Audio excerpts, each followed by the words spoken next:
Lalaro kayo mamaya sa finals, pero meron kang injury. Kumusta? Anong nangyari? Lalaban ka ba mamaya?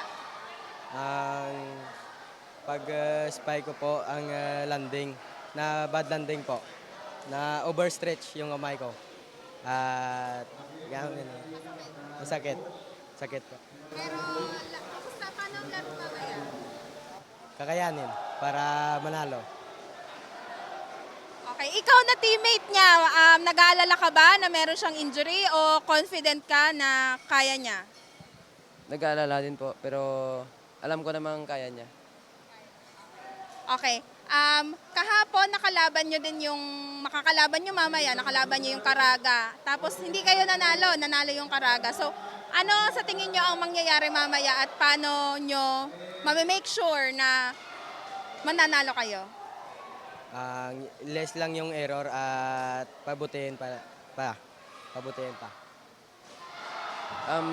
Teamwork lang po at enjoy the game lang po.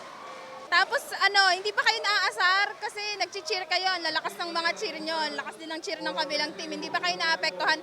Paano pag nasa loob na kayo ng court? Di naman po. Ang same lang naman, ano malas balas? Ano lang? Ayun lang. Ang ano lang po, focus lang at di magpadala sa sa meron? Suya lang. Ready na ba kayo para sa game nyo mamaya? Ano yung paghahandang ginawa nyo? Ang ano po, natulog ng maayos at nag-focus, di nag-cellphone.